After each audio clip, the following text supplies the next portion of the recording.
Olá, estamos de volta com o Senado agora. Nesta edição você acompanha a votação dos primeiros projetos da reforma política pelo plenário. A maioria dos senadores aprovou regras para criar e fundir municípios. Ainda falta o aval dos deputados para o projeto do senador Flecha Ribeiro.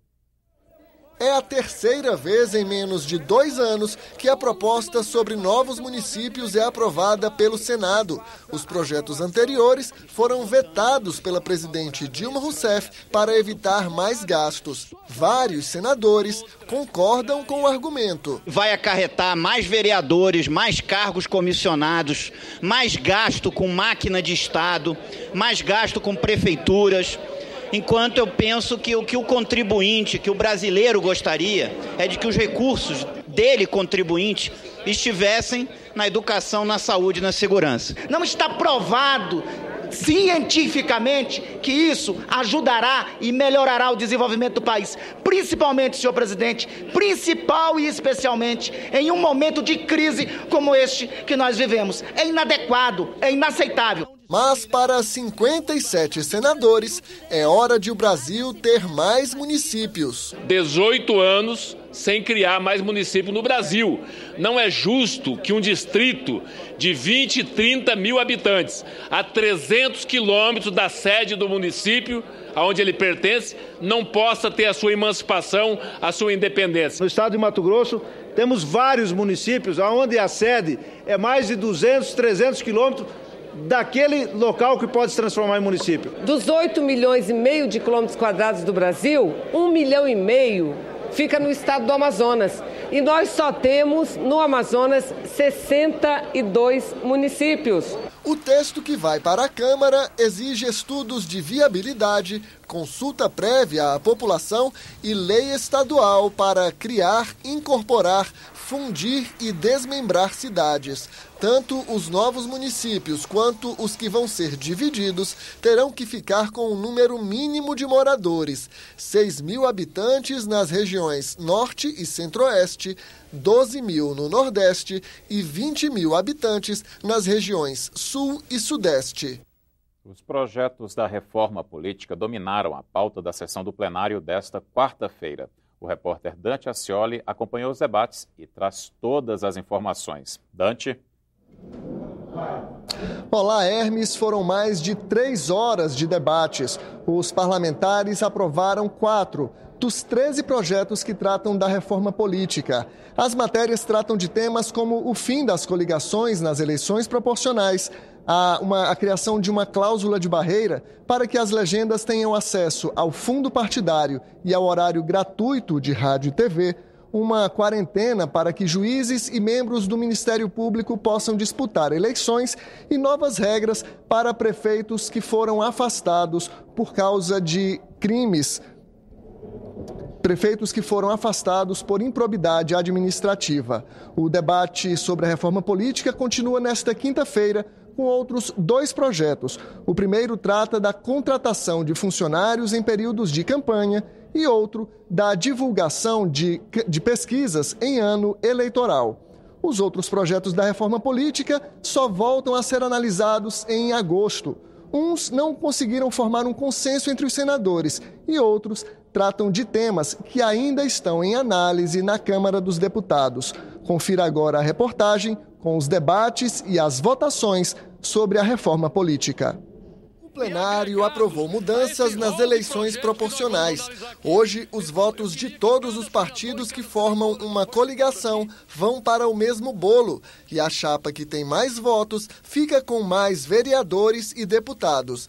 Pelo projeto, as siglas até podem se coligar, mas na hora de dividir as cadeiras no Legislativo é cada um por si.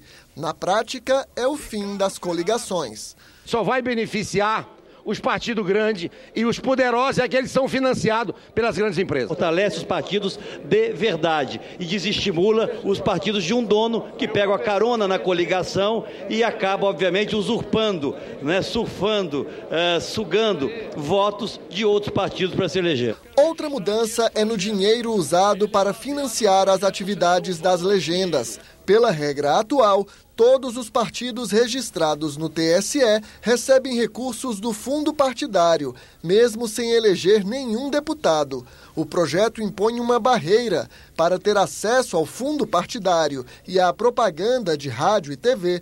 As siglas devem estar presentes em 10% das cidades e em metade dos estados até 2018 e, a partir de 2022, em 20% dos municípios e em 2/3 dos estados. Essa tese aí, ela será derrubada, até porque ela é inconstitucional dentro de uma ingerência indevida na estrutura partidária. O que é que busca esse projeto?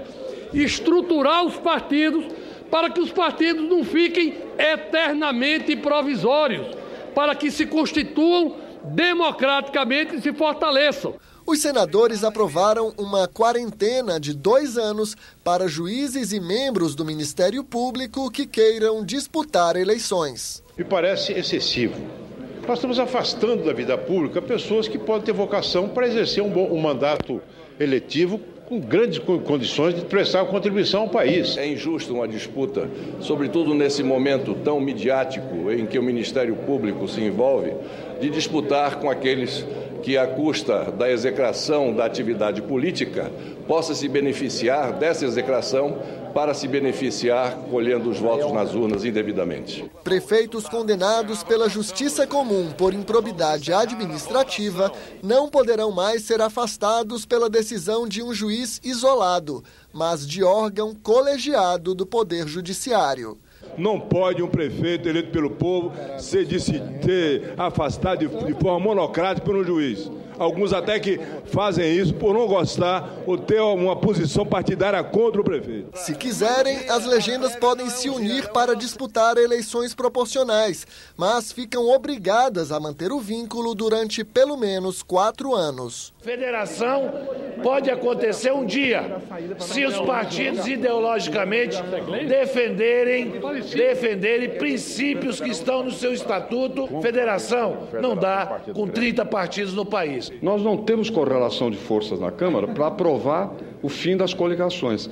Com a alternativa da federação, poderemos ter. É seguro isso? Não. Poderemos ter. O debate sobre a reforma política continua em agosto. Os parlamentares deixaram para depois do recesso a votação aqui no plenário de projetos que já passaram pela Comissão Especial de Senadores, mas que tratam de temas que ainda estão sendo analisados pela Câmara. O relator, senador Romero Jucá, quer chegar a um acordo com os deputados sobre temas como tempo de rádio e TV, propaganda eleitoral, redução de custos das campanhas, afastamento de prefeitos condenados por crime eleitoral e nova eleição no caso de prefeitos, governadores, senadores e presidente da República que tenham o mandato cassado pela Justiça. Também ficou pendente de votação, por falta de consenso entre os senadores, um projeto que prevê novas regras para a pré-campanha eleitoral.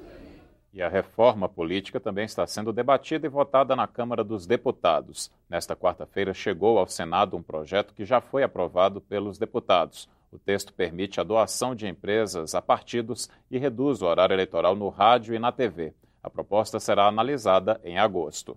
A presidente da Comissão Mista do Orçamento, Rose de Freitas, quer votar a Lei de Diretrizes Orçamentárias ainda nesta quinta-feira. A matéria disciplina a elaboração do orçamento para o próximo ano e recebeu milhares de emendas. Uma delas, de autoria do senador Romero Jucá, reduz a meta do superávit primário, o dinheiro que sobra no caixa do governo para pagar os juros da dívida pública. Na prática, a proposta muda o orçamento de 2015, que já foi sancionado pela presidente Dilma Rousseff. Rose de Freitas explica que o atraso na aprovação da LDO não tem relação com a emenda polêmica do colega de partido. Pegou muito para o relator, que aliás estava adoentado, as 3.500 emendas, foi muita coisa para analisar. E na última hora ainda apareceram algumas propostas que poderiam ser aproveitadas ali na LDO, propostas que não estavam constando até o fechamento da inscrição das emendas. É isso que pegou. A questão do superávit é uma questão que nós estamos analisando com muita clareza, discutindo com o governo, discutindo com as ideias das oposições e discutindo com os números, né? nós não podemos fazer nada da ideia, por simpatia de que um setor diz que isso é melhor. Nós não vamos chegar tranquilamente a um consenso com todas as correntes que cuidam da economia do país em relação a esse número. A intenção, então, é votar ele ainda antes do... Ainda essa semana. Vamos fazer todo o esforço para isso. Nosso papel de entregar até a data prevista no regimento, que é dia 17, nós estamos fazendo. A Comissão Mista de Orçamento volta a se reunir na quinta pela manhã para deliberar sobre o relatório. Senadores e deputados precisam aprovar a Lei de Diretrizes Orçamentárias até o dia 17 deste mês para entrar em recesso parlamentar. A Comissão de Ciência e Tecnologia discutiu em audiência pública a má qualidade dos serviços de telefonia móvel no país. Dados do IBGE mostram que 130 milhões de brasileiros, ou 75% da população acima de 10 anos de idade, já utilizam celulares. Hoje existem cerca de 283 milhões de aparelhos ativados, a grande maioria com acesso à internet de banda larga. Mas a qualidade do serviço prestado pelas operadoras ainda está muito abaixo das expectativas dos consumidores.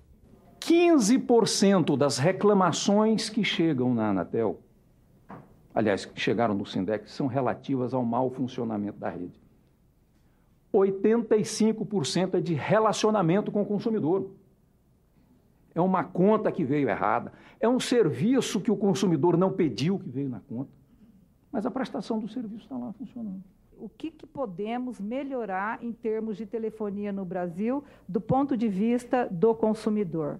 Fazer um acordo entre judiciário, legislativo e executivo para a criação de uma via rápida das multas, né? Porque, segundo o Procon São Paulo, foram aplicados 440 milhões em multas às teles, porém, só 0,66% dessas multas foram efetivamente levadas adiante. O presidente do Sindicato das Empresas de Telefonia Móvel defendeu a expansão das áreas de cobertura nas cidades e alegou que um dos pontos para o serviço deficiente é a legislação, que dificulta a instalação de antenas e infraestrutura tecnológica. Nós temos no Brasil legislações que nos impedem de ter sinais próximos a zoológico, sinais próximos à Mata Atlântica, sinais próximos a hospitais, sinais próximos a escolas. Nós precisamos de sinais próximos às pessoas, e as pessoas estão nesses pontos, nesses lugares. Já o representante das empresas que atuam como prestadoras de serviço em call centers e na instalação de antenas e redes de fibra ótica pediu melhoria nas condições de trabalho dos terceirizados. A melhoria do serviço móvel passa, dentre outros fatores, diversos outros fatores, inegáveis outros fatores, mas também necessariamente pelo melhoramento da atuação das terceirizadas. Não só aprimoramento técnico da prestação dos seus serviços, mas também que sejam melhoradas as condições em que elas trabalham, condições técnicas e financeiras. Na opinião do governo, as empresas de telefonia deveriam tomar a iniciativa de fornecer serviços de qualidade e não apenas reagirem às reclamações dos clientes. Eu acho que as empresas de telecomunicações não deveriam ter essa postura, né, de dizer assim, olha, se o regulamento não me obriga, eu não vou. Né? Eu acho que elas têm que pensar nos seus consumidores. Né? Se o consumidor demanda o serviço, né, por que eu preciso esperar o Estado me impor uma obrigação? É importante destacar que, além das questões de qualidade de rede, que demandam muitos investimentos, existe uma série de ajustes que podem ser feitos pelas operadoras, que são ajustes, digamos assim, de gestão. Essas reclamações, elas também não refletem a realidade. Se a sensação de qualidade do serviço, talvez ela seja maior, mas também o número de reclamações aos órgãos, ele também não reflete a realidade, porque eu, por exemplo, não perco mais meu tempo em fazer a reclamação. E com certeza, existem milhares de pessoas igual a mim que não têm a paciência mais de enfrentar essa terrível maratona. Hoje, o maior índice de reclamação são exatamente dos clientes que compram celular e saem cerca de 10, 15 quilômetros da cidade e já não consegue mais falar no seu celular. O roaming é muito caro, não há necessidade de continuar essa cobrança do roaming, por exemplo, na Europa, no próprio recepção de outras ligações externas. Então já há praticamente um consenso dos setores de fiscalização, dos setores de controle, que o roaming é necessário a continuidade dessa cobrança. O plenário aprovou na sessão desta quarta-feira a indicação de 6 integrantes do Conselho Nacional de Justiça, de 2 diplomatas para representar o Brasil no exterior e de um diretor da Comissão de Valores Mobiliários.